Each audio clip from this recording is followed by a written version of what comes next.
തീവ്രചൂടിൽ കഴിയുന്ന ഗാസ ജീവിക്കാനുള്ള പോരാട്ടം തുടരുന്നു. ഇസ്രായേൽ ആക്രമണം തുടരുന്നുവെങ്കിലും ഇപ്പോൾ ഗാസയെ പിടികൂടിയത് മറ്റൊരു ദുരന്തമാണ്: അസഹ്യമായ ചൂട്. പലയിടങ്ങളിലും താപനില 40 ഡിഗ്രിക്ക് മുകളിലാണ്. വീട് നഷ്ടപ്പെട്ടിട്ടുള്ള ലക്ഷക്കണക്കിന് ആളുകൾ പ്ലാസ്റ്റിക് ഷീറ്റുകളും തകർന്ന കെട്ടിടങ്ങളും പാതിവഴിയായ ട്രക്കുകൾക്കകത്തും കഴിയുകയാണ്. ഈ ചൂടിൽ അതെല്ലാം സഹിക്കവയ്യാതെ നിസ്സഹായാവസ്ഥയിൽ ജനങ്ങൾ അലയുകയാണ്. കുടിവെള്ളം അത്രമേൽ കുറവാണ്. പലരും ദിവസത്തിൽ 2 ലിറ്റർ പോലും ശുദ്ധജലം ലഭിക്കാതെ കഴിയുകയാണ്. ഇത്തരം ദൃശ്യങ്ങൾ ഇപ്പോൾ ഗാസയുടെ മധ്യഭാഗത്തുള്ള വിസ്തൃതമായ മുവാസി അഭയാർത്ഥി ക്യാമ്പിൽ സാധാരണ കാഴ്ചകളായി മാറിയിരിക്കുന്നു. നൂറുകണക്കിന് ആളുകൾ ഇവിടെ കഠിനമായ വേനൽച്ചൂട് അനുഭവിച്ച് കഴിയുകയാണ്. ചർമ്മം ചുട്ടുപൊള്ളിക്കുന്ന വെയിലും പൊടിപടലങ്ങളാൽ പൂശപ്പെട്ട ശരീരവുമുള്ള മാതാപിതാക്കളും കുട്ടികളുമാണ് ഇവിടെ ജീവിതം തുടരുന്നത്.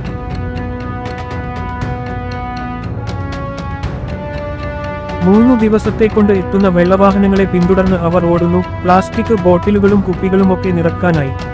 പിന്നീട് അവ 2-3 കിലോമീറ്ററോളം പിന്നെപ്പുറത്തേക്ക് കഴുതക്കൂട്ടികളിലോ കയ്യാലയിലോ എടുത്ത് വീടുകളിലേക്ക് കൊണ്ടുപോകുന്നു. കഴിഞ്ഞ മാസത്തിൽ മാത്രം 44% ആളുകൾക്കിടയിൽ കാലാവസ്ഥാ രോഗങ്ങൾ റിപ്പോർട്ട് ചെയ്യപ്പെട്ടു. വൈദ്യുതി ലഭ്യമല്ല. ആശുപത്രികളിൽ പോലും ജനറേറ്ററിന് ഫ്യൂവലില്ല. കുഞ്ഞുങ്ങളും മുതിർന്നവരുമായ നിരവധി പേർക്ക് ഡീഹൈഡ്രേഷനും ചൂടുപിടിത്തവും കാരണം ചികിത്സ ആവശ്യമുണ്ട്. പലരും ചികിത്സ പോലും ലഭിക്കാതെ ക്യാമ്പുകളിലോ തെരുവുകളിലോ കഴിയുകയാണ്. വെള്ളമില്ല, മരുന്ന് കുറവ്, ജീവിതം ഏറ്റവും തീവ്രമായ പരീക്ഷണത്തിലേക്ക്.